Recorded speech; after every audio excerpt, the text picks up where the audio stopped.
മാനുഷികമായ ബന്ധങ്ങളെ ഊട്ടിയുറപ്പിക്കുന്ന ദൈവാനുഭവമാണ് സ്നേഹം എന്നത് തർക്കമില്ലാത്ത വസ്തുതയാണ്. എന്നാൽ ഭാര്യ ഭർത്തൃ ബന്ധത്തിലാകട്ടെ, മാതാപിതാക്കളും മക്കളും തമ്മിലുള്ള ബന്ധത്തിലാകട്ടെ, സഹോദര ബന്ധങ്ങളിലോ സൗഹൃദ ബന്ധങ്ങളിലോ ആകട്ടെ, സ്നേഹം നഷ്ടപ്പെട്ടുകൊണ്ടിരിക്കുന്ന ഈ കാലഘട്ടത്തിൽ ക്രിസ്തീയ ജീവിതം എന്നത് സ്നേഹത്തിൽ അടിസ്ഥാനപ്പെട്ടതാണ് എന്ന് ഓർക്കുക.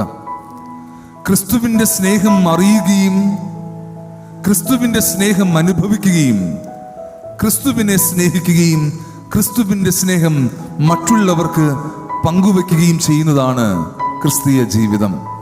ആയതിനാൽ തന്നെ ആഴത്തിൽ നമ്മെ സ്നേഹിക്കുന്ന ദൈവസ്നേഹത്തെ തിരിച്ചറിയുവാനും ക്രിസ്തുവിനെ ആഴത്തിൽ തിരികെ സ്നേഹിക്കുവാനും ക്രിസ്തുവിൻ്റെ ഈ സ്നേഹം നമ്മുടെ പ്രിയപ്പെട്ടവരുമായി പങ്കുവയ്ക്കുവാനും വിളിക്കപ്പെട്ടവരാണ് നാം എന്ന് മനസ്സിലാക്കുക.